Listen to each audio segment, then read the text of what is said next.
Boy, it's great to be back. I remember a couple of years ago when we first did this with myself, I think it was General Petraeus and General Allen, if I remember correctly. And if not, David, please refresh my memory. If I opened by telling her bio, we'd probably spend most of the 25 minutes right here.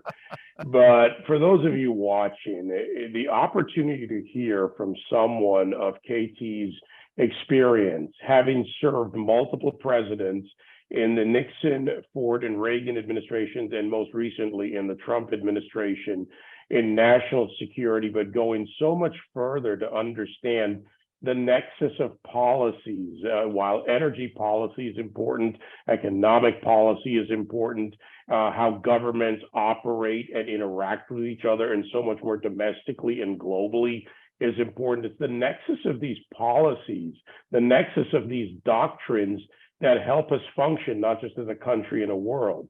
KT, you've been a trusted and close friend and advisor for many years. I have learned from you. You've gone from best-selling author to basically David's best read, as always on my shelf. And it's important that, you know, when I thought about this, and David and I talked about it, it's right here for us. KT McFarland, someone who brings depth and breadth of experience.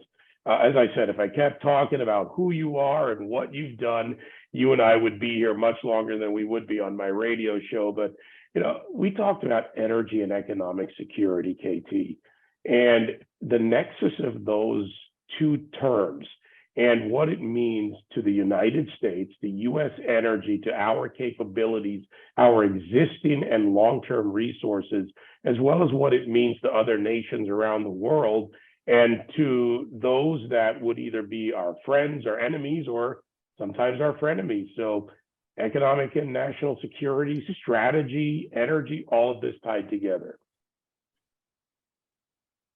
Okay, what we realized in the Trump administration was, as we went into the Trump administration, understanding that something very big had changed in the last couple of years.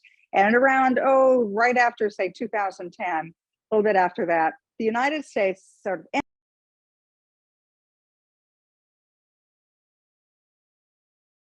if we can get her back on the line, as I like to say on air. KT, do we have you, or are we still muted? I think, okay, we're getting a little help there. All right, and once we've got the her Chinese, unmuted. okay, so David, the Chinese have now made sure that they're connected to this. And so it's okay to go forward now because they're all listening. 1.3 billion people have tuned right into your show, David. Well, you know, the Ministry of Foreign Affairs does follow me on social media and occasionally show up. So actually, that's going to be an important part of our discussion too, which is China's need and their consumption economy when it comes to energy and other factors. But, you know, let's start with where we were, energy and economic security. And, you know, something else I don't want to forget is the policy history of energy in this country as you began with the most current position within the Trump administration. Right. Okay. So we realized that about 2010, American engineers and geologists and scientists, and particularly entrepreneurs, realized that we could get energy, oil and natural gas, out of rock, shale rock. We always knew we could do it, but we never figured out how to do it in a cheap and efficient way. We did figure it out in about 2010. So we, coming into the Trump administration, realized a couple of things. Number one, not only could America become energy independent, but we could become energy dominant, which meant that we, American energy companies, could make enough for us and make enough to export all over the world. And as a result, we would replace Saudi Arabia, Iran, Russia. We would become the energy superpower of the world. As a result of that, we would drive the price of energy down because American companies could make a profit at $50 a barrel for oil. The Russians, other countries, they needed it at $80, $90 a barrel because it paid for their whole country. You know, they were nationally owned companies, unlike American privately owned. So we knew that if we could become energy dominant, we could do three things. Number one, and you always talk about this, economic security at home. We knew we would really have a terrific economy as a result. We would bring energy prices down, oil, natural gas, gasoline. But we knew that internationally, what we would do was we'd bankrupt our adversaries. We knew that Russia needed oil at $80 a barrel. If it was selling at $40 a barrel, the Russians couldn't afford to do a darn thing. And historically, Russia, every time oil prices have been high, they're one of the world's big oil exporters. They would rebuild their military, they would invade their neighbors, and they would have proxy wars around the world. We knew low energy prices would bankrupt them. They couldn't get in any trouble. And then finally, for the environmental reason, we knew that the countries and companies in the world would want to replace dirty coal, expensive oil, with cheap, clean American natural gas. So we come into the Trump administration and we realize that not only would that keep Russia in its box, it wouldn't be able to invade Ukraine or anybody else. It'd be great for the American economy. We could replace Russia and others as the main dominant energy supplier to Europe, therefore getting Europe off of the energy blackmail that the Russians were imposing. And then the final sort of free gift with purchase, we realized that we could tell the Middle East countries, especially the Saudis and others, look, you can't count on high oil prices to fund your countries and to fund your societies for years in advance. Therefore, you better find a way to have peace in the Middle East so you can diversify your economies. And that's exactly what happened. All of the above happened. As a result, the Middle East countries wanted the Abraham Accords, peace with Israel. The Russians were kept in their box. They couldn't invade Ukraine. The American economy had never been better. And so it all goes back down to energy security. And we, unlike every other country in the world, we have the ability to make oil and natural gas out of shale rock. And our rocks are the best rocks in the world. So we should go back to doing that. Unfortunately, Joe Biden comes in and, the first thing he did, like 5 minutes after taking the oath of office, he started canceling the American oil and natural gas industry. He declared war on American fossil fuels. As a result, Russia got rich, it could invade Ukraine.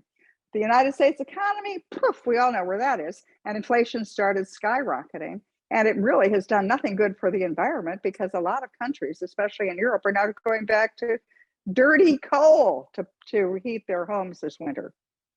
It's amazing that when you look beyond the ideology and you look to the business and the effects of it, how important it is to have the right policies. And when you have something you want to do, let's just say for the moment, this is what Joe Biden and his administration really believe when it comes to American energy, and they want to do it and replace it with, you have to ask the question, with what and how? And is it redistributable? Is it affordable?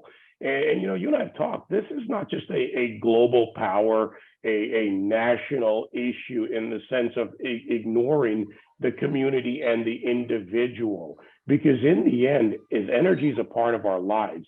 Economic security is personal security from the community level, from the individual in the home, those facing increased prices, the uncertainty. So it's not just companies. Companies are made by, for, and employ people. Yeah, think about it if you're in Europe right now. If you're in Germany, you're in Britain, you are facing prices that are going to be 10 times what they were last year to heat your home this winter.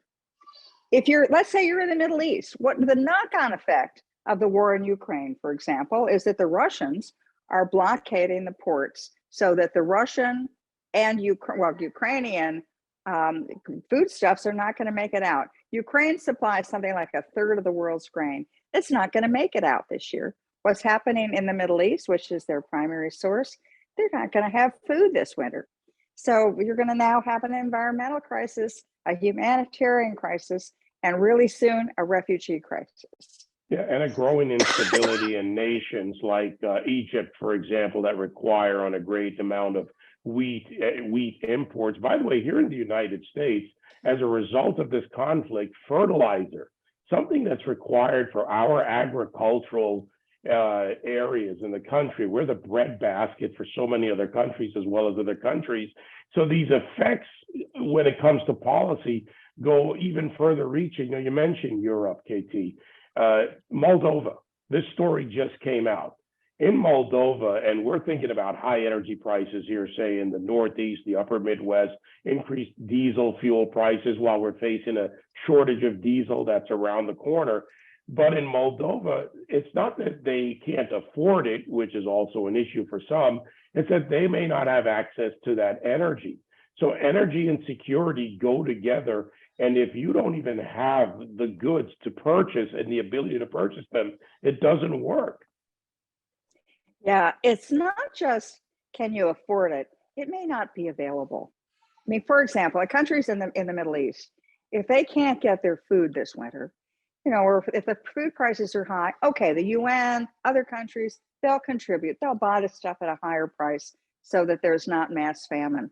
But if it's not available at any price, then you are really going to see all of these terrible effects that I've talked about. And, okay, in America, we're going to be fine. It's going to cost more to heat your home. It's going to cost a lot more to drive your car. It's going to cost a lot more to go to the grocery store every week. But we will eat and we will get through this winter. There are parts of the world and the civilized world. This is not some third world. Maybe they never had these access to these goods before. We're talking about, sophisticated European societies, which may not have energy this winter. If the Russians continue, for example, in Ukraine, they're bombing all the civilian infrastructure. So that in Ukraine, just earlier this week in Kyiv, the capital, half of the people didn't have access to water. And half of the people didn't have access to electricity. Now, if you're an individual family, who cares about what's happening on a global level? At a personal level, you can't heat your home. You can't get food for your kids. You can't even get water that you can drink. So we're talking about sort of major cataclysmic crises that we haven't seen in decades, if not centuries, in some parts of the world. And we're looking at right in the face for this winter. Let's go beyond this. And, this picture, not this picture, but this topic, energy and economic security, are interconnected, and so many other nations are involved. Matter of fact, in a sense, the whole world, even though it may not be direct, as you mentioned, in some of those, societies, third world countries, they feel the effects in a different way, if at all. But when you look at other parts of the developed or developing world, and we can't ignore the Asia, the Indo-Pacific region, and this kind of rollover effect when it comes to China, Indonesia, India, where they get their energy from. You've got India buying communist crude from Venezuela and propping up a regime that has destroyed one of the most prosperous countries, for example. No, it's even crazier than that, David. So what's happened is that the European countries and the United States said, we're not going to buy Russian oil. We're not going to buy Russian gas. So the Russians are saying, fine, okay, no problem. We're going to sell to China, probably at a reduced price, because that's what the Chinese are going to get it at sort of bargain basement prices. And India is saying, okay, well, we've got to buy it from somewhere. We're going to buy it too. And both China and India have not gotten on board with all of these sanctions against Russian energy. But what's happening is Europe still needs to, Moldova, as you're talking about, the Europeans still need energy this winter. So they're buying their energy from China and Russia, and they're buying it from Russia indirectly. So China's buying it, India's buying Russian stuff. They're kind of slapping a new name on the side of the tank, and they're then shipping it and selling it in Europe at a much higher price. So as a result, it's just all screwed up. And it all goes back to that initial decision of President Biden to just stop the American energy industry. If he would only turn it back on, it would fix the American economy. It would solve the problems in Europe. Putin wouldn't be able to continue his war in Ukraine. It would solve the Europeans' energy crisis. And it would, by the way, make countries like China, which are totally dependent on imported energy, it would make them beholden to the United States. And yet somehow it doesn't seem to be the desire of the Biden administration to do all these wonderful things by merely turning on American fossil fuels again. Let's talk about that need to turn it on and what we can do. You're right. A decision shuts down from the Keystone Pipeline. The EPA is weaponized state CPAs. That's our system, right? And for people watching around the world, hey, it's no different than watching your own government. Sometimes you'll look at what's going on and you say, are you kidding me? I couldn't live my life that way. However, to turn it back on, and today's a good day to have this discussion. Matter of fact, it's a little bit too apropos in a scary way. And we've just come out of Halloween because the Fed just announced that they're raising interest rates again. That means that producers, explorers, it will be more expensive for the energy industry to do business, whether you're a mega like a Chevron, an Exxon, or otherwise. or those multiple companies around this country and around the world that provide the infrastructure to turn on energy to make it work right to the point of shipping it to the point of consumption. So how do we, from a policy through an actuality perspective and process, turn on American energy? And if we can explain it here, maybe our policymakers will listen. Okay, it's not that complicated. So number one, people will say, well, it's going to take forever for new wells to be drilled or new liquid nitrified, LNG, natural gas.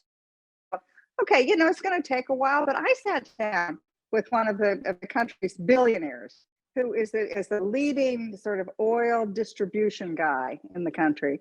And I said to him, but, even if we tried to turn it on tomorrow, even if we took all that red budget, even if we encourage the energy companies to go ahead and explore and produce, it's going to take a couple of years. And he said, no, it'll take 6 months, because the energy business, oil and natural gas, is the prices are set by the futures market. So if countries and companies think, oh, well, America's back in the energy business, they're going to make liquefied natural gas, they're going to explore for oil, they're going to turn back on the Keystone pipeline, the prices are going to go back down to where they were just 2 years ago. And that really starts solving the problems. But the other thing is the red tape is killing us. The red tape the Biden administration has added exponentially to the amount of time it takes to get any of these things up and going. For example, so you have natural gas. You can't, it's in the air. What do you do to natural gas? How do you ship natural gas? Well, you liquefy it, you cool it. So liquefied natural gas. To build a liquefied natural gas terminal that would go from, let's say, New Jersey to Europe, it takes more to get the permit than it does to build the product, to build the building, to build the facility. So just take away the red tape and let the free market take care of itself. It fixes the American economy, makes gasoline cheaper. You can heat your home this winter. It's great for our business in Europe, because the Europeans can get off of the Russian energy and the Russian blackmail, and they can actually be guaranteed to have energy this winter. And at the same time, it bankrupts the Russians. And so Vladimir Putin, he can't afford to keep fighting this war. Right now, he's making more money than he has ever made because of high energy prices. He can fight forever because he can pay for it forever. Why not take away his ability to go to war? I'm a Reagan Republican. I mean, I grew up and I was a foot soldier in the Reagan Revolution. I worked at the Pentagon when President Reagan declared that we would try to win the Cold War without firing a shot. And he understood that the way you do that is to use America's strategic advantage. We're really good at technology.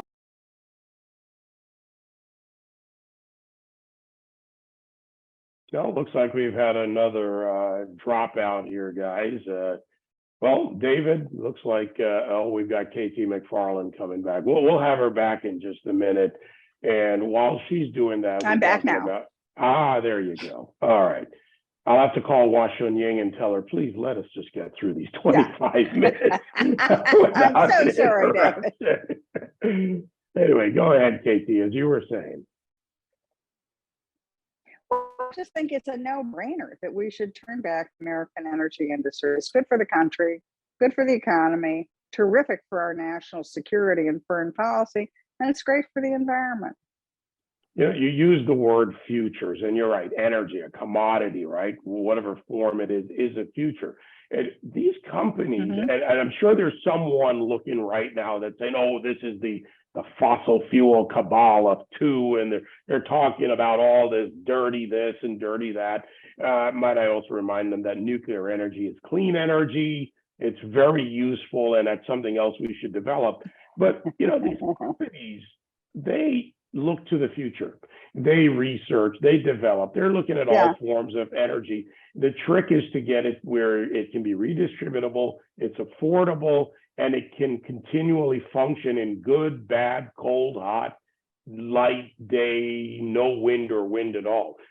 So all of these companies are investing because that's what companies do versus policymakers who work off ideology. So let's talk a little bit about the investment in all these new forms of energy. Okay, Look, I would love to get to the point where we have renewable energy. And the problem is it's not there yet. The infrastructure isn't built. It's going to take 5, 10, 15 years. I'm looking at a bridge. How do we get from dirty coal to clean, renewable energy? You know what the bridge is? It's natural gas. And that's what we have in abundance. In the United States right now, this is already stuff that's been discovered. Who knows what we even have that hasn't yet been discovered? We have enough natural gas to electrify the world for hundreds of years, not just our country, but the entire world. And why we don't choose to do that, I think, is a travesty to the environment, because we're not going to all go to windmills right now. Maybe we will someday, but we're not there now. And so how do we get electricity to our industry, to our homes, to our... And we've had a dropout again. Seems to be my turn for technology to get in the way here. We'll get KT McFarland back. Okay, so all right. But I'm back know it was now. the Let me Chinese. just tell you, if you ask those people, well, totally it's the Chinese. What do you think? They've just got this national security law that says you can listen into everybody's everything. Anyway, but if you ask a real environmentalist, where do you think electricity comes from to power up my Tesla? I think they think it comes from the wall, the socket in the wall. They don't think of where is it generated and how is it generated. Well, a lot of it is generated with coal, but it can be generated with natural gas. And so that's what I'm advocating. I mean, it's an economic issue, but man, it's a national security issue as well. Yeah, there's a little bit of a hat tip at this part of the conversation, because one of the founders of the series happens to be, and he's long past now, a man who believed, especially when it comes to natural gas, that we needed to expand. We needed to export from the U.S.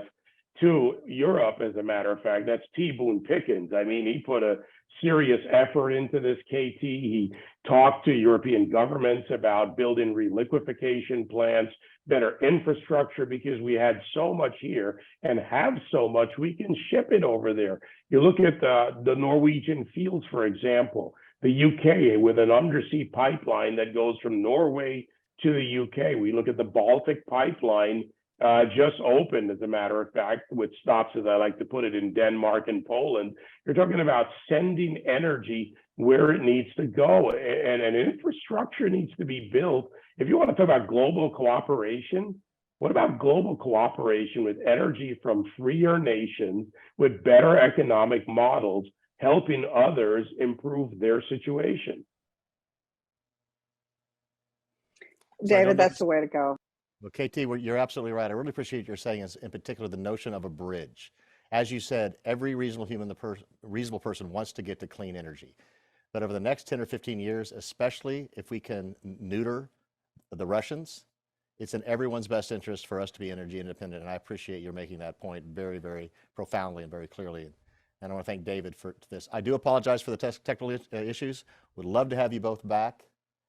And I appreciate your mentioning T. Boone, because he did say, that pipeline can easily turn west as it can south from Canada, right? I remember interviewing him years ago and having that conversation, and he was so far ahead of his time on that thought. Yeah. Matter of fact, he was prescient. Yeah, he was. He became a good friend. Of course, I just knew him well. And he was incredible. Absolutely. Well, thank you both. We'll have you back. Apologize for the technical problems, but it was Thank you very much. And your points are well taken. Thank you, guys. And we'll do it in person next time. Amen. Amen. Absolutely. All right. Thank you. Thank you, Ms. Okay, McFarland. right.